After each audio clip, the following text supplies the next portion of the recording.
बुद्धि बड़ी है या पैसा, एक राजा की कहानी। जय श्री कृष्णा मित्रों, स्वागत है आप सभी दर्शन भाइयों का एक बार हमारे YouTube चैनल इनके प्रेरणा में। प्रिय दोस्तों, इस आज की कहानी आपके लिए बहुत ही शिक्षाप्रद और ज्ञानवर्धक है। ये कहानी एक राजा और रानी की है, जिसमें आप जानेंगे कि बुद्धि बड़ी है या पैसा बड़ा है। ये जन के लिए हमारी वीडियो की समाप्ति तक चैनल पर बने रहे और कहानी के लिए पूरा ही सुनिए। और यदि आपने अभी तक हमारा चैनल सब्सक्राइब नहीं किया है, आप हमारे चैनल पर नए मेहमान दर्शन बन करके आए हैं, तो आप हमारे इस चैनल के लिए सब्सक्राइब जरूर करें और बेल आइकॉन घंटी को भी अवश्य दबाया, क्योंकि आपका एक सब्सक्राइब हमारे लिए बहुत महत्वपूर्ण है। तो चलिए इस कहानी की ओर पहुंचने हैं और जानते हैं कि बुद्धि बड़ी है या पैसा। प्रिय दोस्तों, किसी देश में एक राजा राज्य करता था। उसके लिए पैसा ही सब कुछ था। मैं सोचता था कि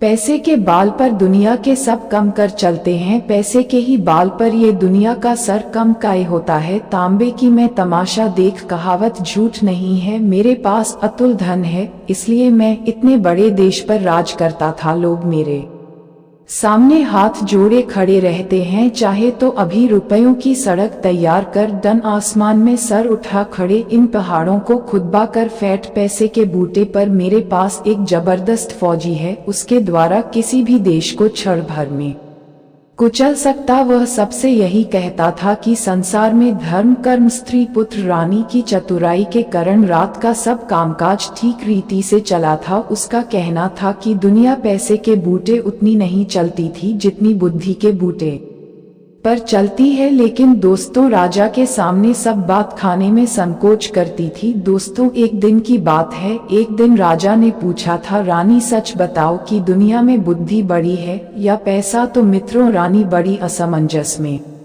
गई और सोने लगी। सत्य का मुख रुख होता है। राजा के माँ में जो पैसे का, उसे मैं अच्छी तरह जानती थी। कुछ उत्तर तो देना ही था, तो वह बोली कि है महाराज, यदि आप सच पूछते हैं तो मैं बुद्धि को बड़ा समझती हूँ। बुद्धि से ही पैसा आता है और बुद्धि से ही सब कम चलते हैं। बुद्धि ना हो तो सब खजाने यूं ही लूट जाते हैं, राजपथ चौपट हो जाते हैं। दोस्तों, पैसे की इस प्रकार निंदा सुनकर राजा को बहुत गुस्सा आया है और भाई राजा बोला कि रानी, तुम्हें अपनी बुद्धि का बहुत बड़ा घमंड है। मैं देखना चाहता हूँ कि तुम बिना पैसे के बुद्धि के सहारे कैसे कम चलते हैं। ऐसा दोस्तों कहकर उसने रानी को नगर के बाहर एक मकान में रख दिया। सेवा के लिए 2-4 नौकर भेज दिए। खर्च के लिए ना तो एक पैसा दिया और ना ही किसी तरह का कोई समाज। रानी के शरीर पर जो जेवर थे बेबी उतरवा दिए। रानी माँ ही माँ खाने लगे कि मैं एक दिन राजा को दिखा दूंगी कि संसार में बुद्धि भी कोई चीज है, पैसा ही सब कुछ नहीं है। मित्र, नए मकान में पहुंचकर रानी ने नौकर द्वारा कुम्हार के आवे से 2 ईंटें मंगवा और उन्हें सफेद कपड़े में लपेट कर ऊपर से अपने नाम की मोहर लगा दी। फिर नौकर को बुलाकर कहा कि तुम मेरी इस धरोहर को धनु सेठ के घर ले जो कहना कि रानी ने ये धरोहर भेजी है। 10,000 रुपए मांगे हैं। कुछ दोनों में तुम्हारा रुपया मैं बांस के लौटा दिया जाएगा और धरोहर वापस कर ली जाएगी। दोस्तों, नौकर सेठ के यहाँ पहुँचता है। धरोहर पर रानी के नाम की मोहर देखकर सेठ समझ गया कि इसमें कोई कीमती जवाहरात नहीं। दोस्तों, उसने 10,000 रुपया चुपचाप निकाल करके नौकर को दे दिया। रुपया लेकर नौकर रानी के पास आया। रानी ने और रुपयों से व्यापार शुरू किया। नौकर चक्र लगा दिए, रानी देखरेख करने लगी। थोड़े ही दोनों में उसने इतना पैसा पैदा कर लिया कि सेठ का रुपया चुका दिया और काफी पैसा बैक भी गया। इस रुपए से उसने गरीबों के लिए मुफ्त दवा खाना 5 साल तथा अनाथालय खुला दिए चारों। और रानी की दोस्तों जय जयकार होने लगी। शहर के बाहर रानी के मकान के आसपास बहुत से मकान बन गए और वहां अच्छी रौनक रहने लगे। प्रिय दोस्तों, इधर रानी के चले जान पर राजा अकेला रह गया था। रानी थी तब मैं मौके के किमुन को संभल लेती थी, राजकाज में उचित सलाह देती थी। भूतों की दाल उसके सामने नहीं गाल नहीं पाती थी। अब उसके चले जान पर धूर्तों की बन गई। दूर तो लोग आकर राजा को लूटने लगे, अंधेर कर दी, बाढ़ गई। नतीजा दोस्तों ये हुआ कि थोड़े ही दोनों में खजाना खाली हो गया। स्वार्थी कर्मचारी जी की सब आमदनी हड़प जाते थे। अब नौकरों का वेतन चुकाना कठिन हो गया। राज्य की ऐसी दशा देखकर राजा घबरा गया। भाई अपना माँ बदलते के लिए राज्य कार्य मंत्रियों को शोक पर देशाटन के लिए निकाल पड़ा। मृत्यु जाते समय नगर के बाहरी उसे कुछ ठग मिल गए। उनमें से एक कल जो ठग था, जो कहना आदमी था, वह राजा के पास आकर बोला कि महाराज, मेरी आंख आपके यहाँ 2000 में गिरवी राखी थी, वादा हो चुका है, अब आप अपने रुपए लेकर मेरी आंख मुझे वापस कीजिए। मित्रों, राजा बोला, भाई मेरे पास किसी की आंख बात नहीं है, तो मंत्री के पास जाकर पूछो। तब बैठक खाने लगा कि है महाराज, मैं मंत्री को क्या जा मैंने तो आपके पास आज गिरवी राखी थी, आप ही मेरी आंख में जब बाढ़ ही फसल खाने लगेगी, कब रक्षा का क्या उपाय? आप राजा हैं, जब आप ही इंसाफ ना करेंगे तो दूसरा कौन करेगा? आप मेरी आंख ना देंगे तो आपकी बड़ी बदनामी होगी। मित्रों, राजा ये सुनकर के बड़ा परेशान हुआ। बदनामी से बचाने के लिए उसने जैसे विदा किया, कुछ दूर आगे ही चला था कि एक बचा आदमी उसके सामने आकर खड़ा हो गया। पहले के समाज में भी खाने लगा कि है महाराज, मेरा एक कान आपके यहाँ गर्मी रखा था, रुपया लेकर मेरा कान मुझे वापस कीजिए। राजा ने उसे भी रुपया देकर विदा किया। इस प्रकार रास्ते में कई था दोस्तों आए और राजा से रुपया ऐंठ कर चली गई। जो कुछ रुपया पैसा साथ ले थे, राजा साथ बैठकों ने ला लिया। अब राजा बिल्कुल खाली हाथ हो चुका था और मैं खाली हाथ कुमारी चारुबाला के देश में जा पहुंच। मित्र, कुमारी चारुबाला उसे देश की राजकन या थी। उसका कारण था कि जो आदमी मुझे हुए में हर देगा, इसके साथ विवाह कर देंगे। दोस्तों, राजकुमारी बहुत सुंदर भी थी। दूर दूर के लोग उसके साथ जमा खेलने आई थी और हर जय की हवा खाती थी। सैकड़ों राजकुमार जय में पड़े थे। मित्रों, इधर मुसीबत के मारे ये राजा साहब भी उसे देश में जा पहुँचे। जब बोला कि सुंदरता की खबर उनके कानों में जब पड़ी तो उनके मुंह में पानी भर आया। उनकी इच्छा उसके साथ विवाह करने की हुई। राजकुमारी ने महल से कुछ दूरी पर एक बांग्ला बावा दिया था। विवाह की इच्छा से आने वाले लोग इस बेंगल में ठहरते थे। राजा भी उसे बेंगल में जा पहुंच। पहरेदार ने तुरंत बेटी को खबर कर दी। थोड़ी देर बाद एक तोता उड़कर आया है और राजा की वहां पर बैठ गया। उसके गले में एक चिट्ठी बनी हुई थी जिसमें विवाह की सारी शर्तें लिखी हुई थी। अंत में ये भी लिखा था कि यदि तुम हुए में हार गए तो तुम्हें जय की हवा खानी पड़ेगी। राजा ने चिट्ठी पढ़कर अपने जब में रख ली। दोस्तों, थोड़ी देर बाद राजा को राजकुमारी के महल में बुलाया गया। जुआ प्रारंभ हुआ और राजा जो था बिहार गया। शर्त के अनुसार वे जय में भेज दिया गया। अब दोस्तों, राजा को जय में डाल दिया गया।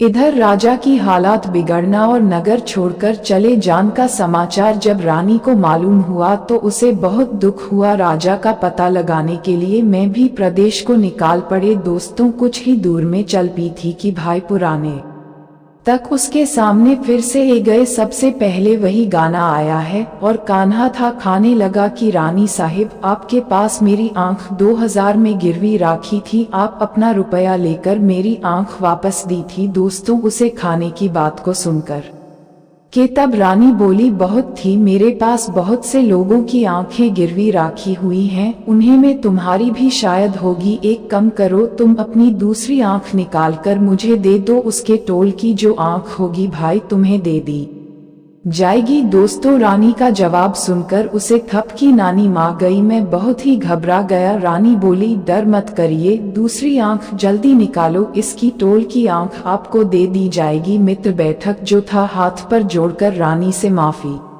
मांगने लगा और बोला, सरकार मुझे आप बात कुछ नहीं चाहिए, मुझे जान की आजा दीजिए। दोस्तों, तब रानी बोली, नहीं, मैं किसी की धरोहर अपने पास रखना उचित नहीं समझती थी, तुम जल्दी अपनी आंख निकाल कर मुझे दे दो, नहीं तो सिपहिया से कहकर निकलवा दूंगी। मित्रों, अंत में ठग ने विनती करके 4000 जो राजा से पहले उसने ले लिए थे उनको देकर के अपनी जान बचाई और क्षमा मांगी। यही मूछे का हुआ भाई बचा भी मिला, उसने भी रानी को ठगने की कोशिश की, लेकिन रानी ने उसको भी फंस लिया और उसने भी क्षमा मांगी, और जो राजा से उसने पैसे ठगे थे वो उसे बुक ने रानी को वापस कर दिया और अपना पिंड चुदा करके वहां से माफी मांग करके मैं मूंछ चला गया। मित्र तो से निपटकर रानी आगे बढ़ाई और पता लगाते लगाते मैं कुमारी चारुबाला के देश में जा पहुंची। राजा के जय जान का समाचार सुनकर उसे बहुत दुख हुआ। अब राजा को जय से छुड़ाने का उपाय सोचने लगी। उसने पता लगाया कि रानी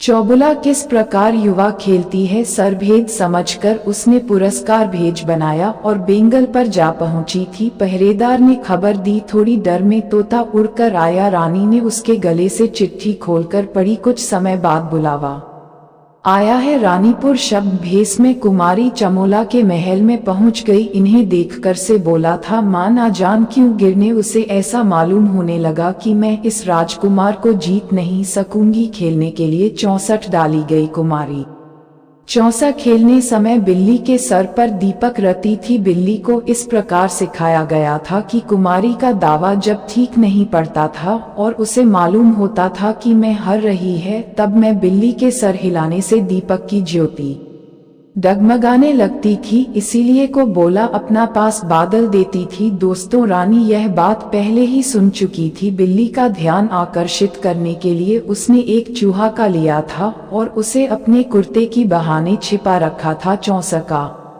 खेल खेलने लगा। खेलने खेलने कुमारी जब हारने लगी तब उसने बिल्ली को इशारा किया। रानी तो पहले से ही सजा थी। दोस्तों, इसके पहले ही उसने अपनी आस्तीन से चूहा निकालकर बाहर के लिए कर दी। बिल्ली की निगाह अपने शिकार पर जाम गई। राजकुमारी के सारे का उसे पर कोई असर नहीं हुआ कि बार बार इशारा देने पर भी बिल्ली टच से मत नहीं हुई। निदान राजकुमारी हार गई। तुरंत सारे नगर में खबर फैल गई, राजकुमारी के विवाह की तैयारी दोस्तों होने लगी। रानी बोली, विभव तो शरद पूरी होते ही हो गया था। रात हमारे पढ़ने का दस्तूर में घर चलकर कर लिया जाएगा और वहीं जाकर के धूमधाम से शादी की जाएगी। मित्रों, ये सुनकर के चौगुले राजी हो गई। पुरुषधारी रानी बोली, एक बात और है, यहाँ से चलने से पहले उन सब लोगों को जिन्हें आपने जय में डाल रखा है उन्हें छोड़ दिया जाए, लेकिन पहले एक बार उन सबको मेरे सामने बुलाया है। मित्रों, कैदी सामने ले गए। हर एक कैदी की नाक छेद कर उसने कौड़ी पहने थी। सबके हाथ में कोलू हटे की हनी और गले में चमड़े का खलीता पड़ा था। इस खलीते में उनके खाने के लिए भोजन रखा जाता था। खाली पेट पर हर कैदी का नाम दर्ज था। इन्हीं कैदियों के बीच रानी के पति राजा साथ भी थे। रानी ने जब उनकी दशा अच्छी तो उसका जी भर आया। उसने अपने माँ के भाव को तुरंत छिपा लिया। सब कैदियों की नाक से कौड़ी निकलवाई, ना ही बुलाकर हजामत बनवाई गई। अच्छे कपड़े पहनकर उत्तम भजन करने के बाद में उनकी छुट्टी कर दी गई। उधर राजा ने राजकुमारी की जय बोली और दूसरे दिन सवेरे रानी राजकुमारी चौबोला को विदा कर हाथी घोड़े दास दासी और धन दहेज के साथ अपने नगर को चली। रानी पुरुष भेज में घोड़े पर बैठी आगे आगे चल रही थी, पीछे पीछे चारुबाला की पालकी चल रही थी। कुछ दिन में भाई अपने नगर में पहुंची थी और नगर के बाहर अपने बेंगल में ठहर है। राजा जब लौटकर अपने नगर में आए तो देखते क्या है कि रानी के मकान के पास और डेल पाठशाला अनाथालय आज कई इमारतें बनी हैं। देखकर राजा अचंभे में गया, सोने लगा है। रानी को मैंने एक पैसा तो दिया नहीं था, उसने ये लाखों की इमारतें कैसे बनवाने वाले पैसे का मैं तो उसकी नजरों में अभी तक वैसा ही बना हुआ था। मित्रों, संध्या समय उसने रानी को बुलाया और पूछा, अभी तुम्हारी समझ में आया है या नहीं कि बुद्धि बड़ी होती है या पैसा थोड़ा सा? तो दोस्तों, रानी कुछ नहीं बोली, चुपचाप उसने राजा के नाक की कौड़ी खलीता हुक और खाली का टुकड़ा सामने रख दिया। राजा विश्वत होकर रह गया, सोने लगा। ये चीज है, इसे कहाँ से मिली है? इतने में ही रानी कुमारी चमोला को बुलाकर उनके सामने खड़ा कर दिया। अब राजा की आंखें खली, भाई समझ गए कि चौबोला की कैसे छुड़ाने वाला राजकुमार और कोई नहीं था, केवल मेरी बुद्धि रानी ही थी। दोस्तों, राजा ने लज्जित होकर सर निशा कर लिया, फिर कुछ डर सोचकर खाने लगा है कि हीरा, अभी तक मैं बड़ी भूल में था। तुमने मेरी आंखें खोल दी है। अभी तक मैं पैसे को ही सब कुछ समझना था, पर आज मेरी समझ में ए गया है कि बुद्धि के आगे पैसा कोई चीज नहीं है। दोस्तों, रानी से राजा क्षमा मांगता है और उसके बाद में शुभ मुहूर्त का विवाह राजा के साथ धूमधाम से हो जाता है। दोनों रानियां हिल मिलजुल करके आनंद पूर्वक बाहर रहने लगे। तो दोस्तों, ये थी कहानी राजा और रानी की और राजकुमारी चमोला की, जो हमने इस वीडियो में आपके लिए सुने हैं। तो दोस्तों, अब तो आप समझ ही गए होंगे कि बुद्धि बड़ी है या पैसा। ये कहानी हमारे लिए सिखाती है और शिक्षा देती है कि इस दुनिया में बुद्धि सबसे बड़ी है। पैसा बहुत कुछ है, अगर हमारे और आपके पास बुद्धि है तो बुद्धि से बहुत सारा पैसा कमाया जा सकता है। और अगर हमारे पास बुद्धि नहीं है तो कितना भी पैसा हमारे घर में हो, दौलत के भंडार भरे हैं, वो पैसा ज्यादा दिन टिकने वाला नहीं है। बिना बुद्धि के उसे पैसा को गवाया जा सकता है। मैं पैसा देख से ही देखते हमारे हाथों से चला जाएगा। इसलिए बुद्धि का होना बहुत जरूरी है और बुद्धि ही इस दुनिया में सबसे बड़ी बताई है। बल्कि पैसा जो है वो बहुत कुछ बताया है। यही कहानी हमारे लिए दोस्तों ये सीख देती है। तो दोस्तों, कैसी हमारी ये कहानी? हमें उम्मीद है शायद ये कहानी आपको जरूर पसंद आई होगी। अगर ये कहानी आपके लिए अच्छी लगी है, पसंद आई है, तो कमेंट बॉक्स में हमें जरूर बताना और हो सके तो अपने दोस्तों के लिए भी शेयर करना। अब क्षमा चाहते हैं दोस्तों, मुलाकात होगी अगली वीडियो में किसी और नई कहानी की चर्चा में। तब तक के राधे कृष्णा, ओम नमः शिवाय।